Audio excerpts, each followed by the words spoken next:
Reverend Dr. Martin Luther King Jr.'s response and reflection be regarding our current condition of our community?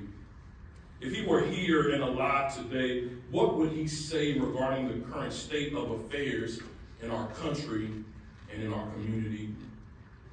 What would Dr. King say if he were to walk through those very doors right now and survey the landscape in which we live? Would he see the fruits of his labor, a society more just, equitable, and compassionate? Or would he grieve the ways in which we have seemingly lost our moral footing and dedication to the service in the midst of chaos and calamity? If he were here with us today, if Dr. King were physically present in the room this afternoon, I think that Dr. King might raise concern that we as a community have lost our voice and standing as a moral leader in this country. Martin Luther King Jr. might be concerned that our moral compass has been compromised and our moral barometer has been broken. I think Dr. King would further remind us that a broken moral compass is precisely what leads to a broken society.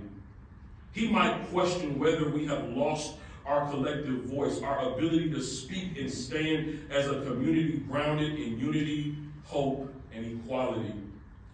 Dr. King, a tireless servant of humanity, stood as that moral compass for a nation in turmoil.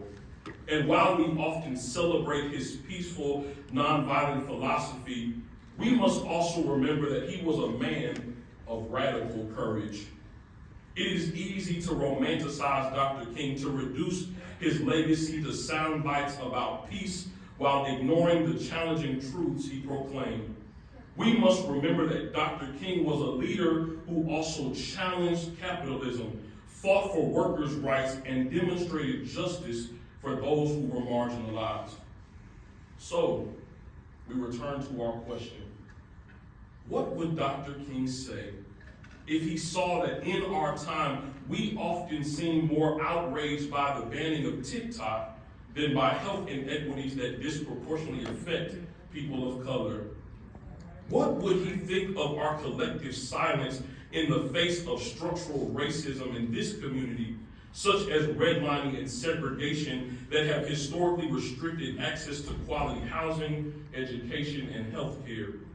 What would Dr. King say regarding the implicit bias in healthcare, wherein studies show that Black parishioners and patients are less likely to receive pain medication than their white counterparts for the very same conditions? How would Dr. King challenge the economic inequities we see here in our city, wherein communities of color face higher poverty rates that lead to less access to nutritious food and safer neighborhoods? What would Dr. King say if he were with us today? Brothers and sisters, today I challenge us to reflect on this condition and to answer not with guilt, but with a commitment to serve. True service demands strength, strength to confess, strength to commit, and strength to connect. The first step that we must take from Dr. King today is that we must confess moments of inaction. The very first step